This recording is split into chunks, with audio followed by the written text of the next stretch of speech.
Phone tapping కేసులో నిందితుడిగా ఉన్న ప్రణీత్ రావు విచారణకు హాజరయ్యారు. మరింత సమాచారం మా ప్రతినిధి పవన్ ప్రత్యక్ష ప్రసారం ద్వారా అందిస్తారు.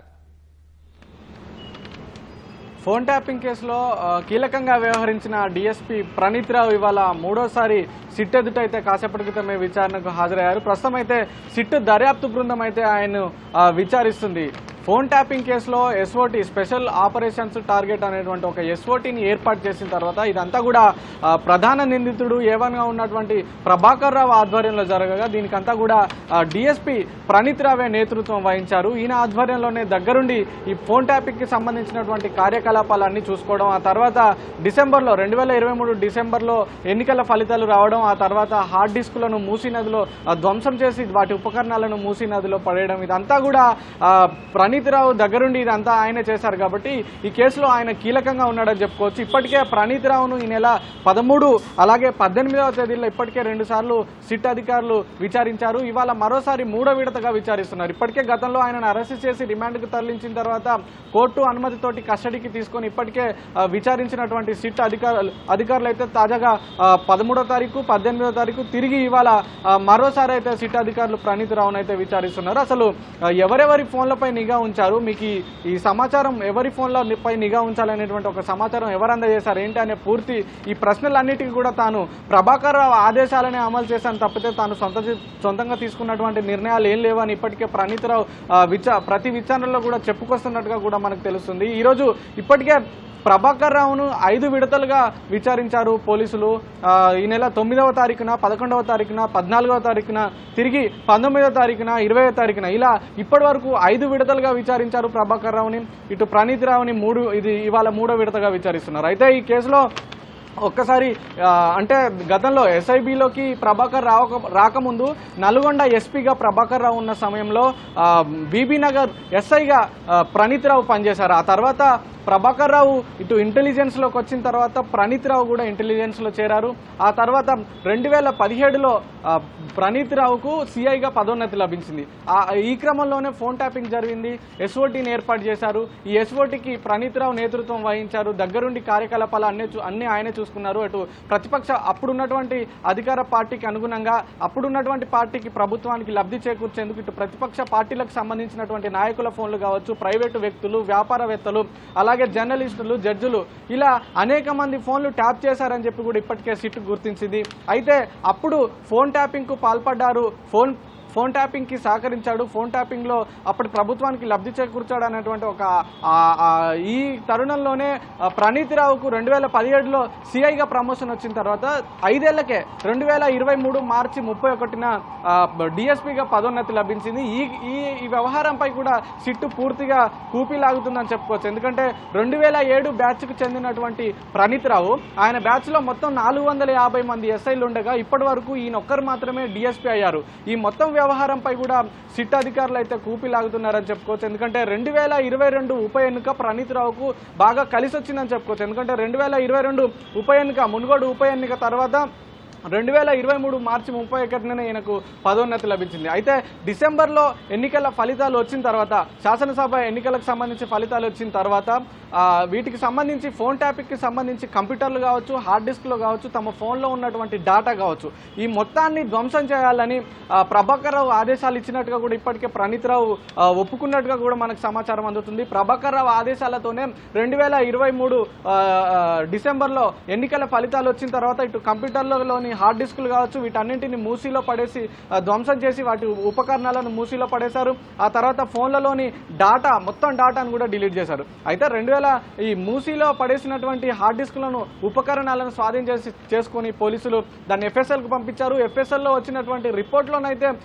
ఏం లేదని తేలింది. కానీ అనూహ్యంగా ప్రణీత్ రావు ఫోన్లోని డేటా 2023 జూన్ వరకు వినియోగించినటువంటి ఫోన్లోని డేటాను డిలీట్ చేయడం మర్చిపోయినట్టుగా కూడా తెలుస్తుంది. సో ఈ నేపథ్యంలోనే అప్పుడు ఉన్నటువంటి డేటాను విశ్లేషించినటువంటి సిట్ అధికారులకు కొంతమంది రాజకీయ నేతలకు సంబంధించినటువంటి కావచ్చు, మరికొంతమంది ప్రముఖ వ్యక్తులకు సంబంధించినటువంటి రికార్డింగ్లను అయితే వాళ్ళందరూ గుర్తించడం జరిగింది. ఈ క్రమంలోనే ఇవి కీలక ఆధారాలు అప్పుడు లభించినట్లయింది పోలీసులకు. ఈ రాజకీయ నేతలకు సంబంధించినటువంటి ఫోన్ ట్యాప్ జరిగిందనేటువంటి ఒక అధికారికంగా ఆధారాలు అప్పుడు లభించినట్లయింది. అసలు ఈ మొత్తం ఎందుకు ట్యాప్ చేయాల్సి వచ్చింది, ప్రభాకర్ రావు ఎవరి ఆదేశాల మేరకు మీరు ఒక ఫోన్ ట్యాపింగ్ చేయాల్సినటువంటి వారి జాబితాను అందించారు ఏంటనే పూర్తి వివరాలను అడిగినప్పుడు మాత్రం తాను ప్రభాకర్ రావు నుంచి వచ్చినటువంటి ఆదేశాలనే అమలు చేశానని చెప్పినట్టుగా కూడా తెలుస్తుంది. ఆ తర్వాత ఈ సమాచారం ఎవరికి చేరవేశారు ఏంటి అనే దానికి కూడా ప్రణీత్ రావు మౌనం వహిస్తున్నట్టుగా కూడా తెలుస్తుంది. ఇప్పటికీ ఈ కేసులో ప్రణీత్ రావు కీలకంగా వ్యవహరించారు. ఎందుకంటే ఈయన ఫోన్ ట్యాపింగ్ చేసిన తర్వాత ప్రతిపక్ష నేతలకు సంబంధించినటువంటి కదలికలను ఎప్పటికప్పుడు అటు టాస్క్ ఫోర్స్ కావచ్చు వీళ్ళందరికీ అందించడం, వాళ్ళందరూ ఈ ప్రతిపక్ష నేతలకు సంబంధించినటువంటి కదలికలను ఎప్పటికప్పుడు పసిగట్టి వాళ్ళని అడ్డుకోవడం, ఇదంతా జరిగిందని ఇప్పటికే సాక్షులుగా వాంగ్మూలం ఇచ్చినటువంటి అనేక మంది కూడా చెప్పడం జరిగింది. గతంలో ఎమ్మెల్యేలకు ఎర్ర కేసుకు సంబంధించి అటు పైలట్ రోహిత్ రెడ్డి అలాగే నందకుమార్లకు సంబంధించినటువంటి ఫోన్లు ట్యాప్ చేసినప్పుడు అప్పుడు కూడా ఈ ఫోన్ ట్యాపింగ్ ద్వారానే గుర్తించారని చెప్పి కూడా సిట్ ఇప్పటికే గుర్తించినట్టుగా కూడా మనకు తెలుస్తుంది. అయితే ఈ మొత్తం వ్యవహారానికి సంబంధించి ప్రణీత్ రావు అయితే కీలకంగా ఉన్నాడు. ఇవాళ 3వ విడతగా అయితే ప్రణీత్ రావును విచారిస్తున్నారు. ఇప్పటికే ఈ కేసులో ఇటు మహేష్ కుమార్ గౌడ్ టీపీసీసీ అధ్యక్షులుగా ఉన్నటువంటి మహేష్ కుమార్కి సంబంధించినటువంటి వాంగ్మూలాన్ని కూడా సాక్షిగా పోలీసులు నమోదు చేశారు. విడతల వారీగా గత 4-5 రోజుల నుంచి కూడా అనేక మంది సాక్షుల నుంచి కూడా పోలీసులు వాంగ్మూలాలు తీసుకుంటున్నారు. తాజాగా బండి సంజయ్ కూడా ఈ కేసులో వాంగ్మూలం ఇవ్వాల్సిందిగా తమ ఫోన్ ట్యాప్ అయిందని ఇప్పటికే ఆయనకు సమాచారం అందించారు. బండి సంజయ్ కూడా త్వరలోనే వాంగ్మూలం ఇస్తానని కూడా చెప్పినట్టుగా కూడా తెలుస్తుంది. ఈ క్రమంలోనే బండి సంజయ్ కూడా ఇటు కీలక వ్యాఖ్యలు చేశారు. ఎందుకంటే తానే మొట్టమొదటిగా ఫోన్ ట్యాపింగ్ జరుగుతుందని బహిర్గతం చేశాను, తన ఫోన్ ట్యాప్ జరిగిందని చెప్పాడు. అప్పుడు ఆయన బీజేపీ రాష్ట్ర అధ్యక్షుడిగా ఉన్నాడు. ఆ సమయంలోనే ఫోన్ ట్యాప్ జరిగిందని చెప్పి ఆయన చెప్తున్నాడు. అలాగే ప్రశ్నపత్రం లీకేజ్కి సంబంధించినటువంటి కేసులో కూడా కావాలనే తనను ఇరికించారని కూడా ఆయన ఆరోపణలు చేసిన పరిస్థితి అయితే ఉంది. సో ఇవన్నిటి నేపథ్యంలో అయితే త్వరలోనే ఇటు బండి సంజయ్ని కూడా పోలీసులు విచారించే అవకాశం అయితే కనిపిస్తుంది. మరి చూడాలి ఈ కేసులో ప్రణీత్ రావు ఎలాంటి విషయాలు చెప్తాడు ఏంటి అనేది. ఎందుకంటే ప్రభాకర్ రావు పూర్తిగా ఈ విషయంలో పోలీసులకు సహకరించట్లేదని తెలుస్తుంది. ఎందుకంటే పోలీసు ఉన్నతాధికారిగా ప్రభాకర్ రావుకు సుదీర్ఘమైనటువంటి అనుభవం ఉండడం చేత పోలీసులు అడిగేటువంటి ప్రశ్నలు తెలివిగా సమాధానం చెప్తూ ఆయా ప్రశ్నలు దాటవేస్తున్నట్టుగా కూడా సమాచారం అందుతుంది.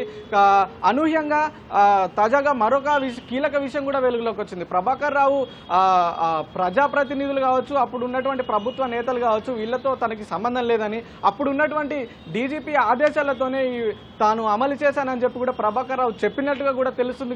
కానీ ఈ విషయాన్ని పోలీసులు సిట్ అధికారులు ఎక్కడ కూడా అధికారికంగా ధృవించలేదు. కానీ మనకున్న విశ్వసనీయ సమాచారం ప్రకారం అయితే ప్రభాకర్ రావు విచారణను తప్పుదోవ పట్టించేందుకే ఉన్నతాధికారుల పేర్లు తెర మీదకి తీసుకొస్తున్నాడు అనేటువంటి ఒక ఆలోచనలో ఉన్నారు.